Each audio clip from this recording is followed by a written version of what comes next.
નમસ્કાર, આપ જોઈ રહ્યા છો TV9 અત્યાર સુધીના તમામ ખાસ સમાચારો સાથે હું છું ઝરણા સોની। શરૂઆતમાં વાત કરીએ વરસાદની। જોઈએ શ્રાવણમાં સાંબેલાધાર વરસાદ।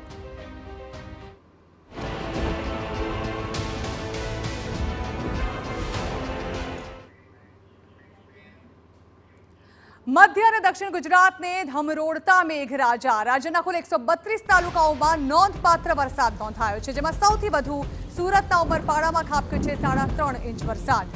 છોટાઉદેપુર શહેર અને બોડેલીમાં 3.3 ઇંચ વરસાદ વરસ્યો છે।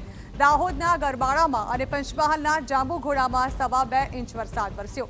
રાજ્યના કુલ 28 તાલુકાઓમાં 1 ઇંચથી વધુ વરસાદ પડ્યો છે। 7 તાલુકાઓમાં ખાબક્યો છે 2 ઇંચથી વધુ વરસાદ।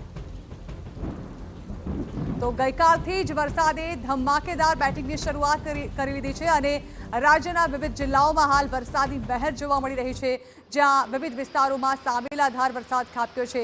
28 તાલુકાઓમાં 1 ઇંચથી વધુ વરસાદ ખાબકી ચૂક્યો છે, તો 7 તાલુકામાં 2 ઇંચથી વધુ વરસાદ પડ્યો છે। ભારે વરસાદને પગલે મધ્ય અને દક્ષિણ ગુજરાતમાં ઠેર ઠેર જળબંબાકારની પરિસ્થિતિ જોવા મળી રહી છે। રસ્તા પર પાણી ભરાયા છે, તો કેટલાક વિસ્તારોમાં લોકોના ઘરોમાં પણ પાણી ભરાયાની પરિસ્થિતિ ઊભી થઈ છે। રાજ્યના કુલ 132 તાલુકાઓમાં નોંધપાત્ર વરસાદ વરસ્યો છે અને તેમાં પણ ઉમરપાડામાં 3.5 ઇંચ વરસાદ ખાબક્યો છે। છોટાઉદેપુર અને બોડેલીમાં 3.3 ઇંચ વરસાદ પડી ચૂક્યો છે। ભારે વરસાદ અને જળબંબાકારની પરિસ્થિતિની વચ્ચે હાલ જનજીવન પર તેની સીધી જ અસર જોવા મળી રહી છે। ભારે વરસાદને પગલે જનજીવન પર તેની સીધી અસર પડી છે, તેને કારણે કેટલાક વિસ્તારોમાં શાળાઓ બંધ રાખવાની પણ ફરજ પડી હતી।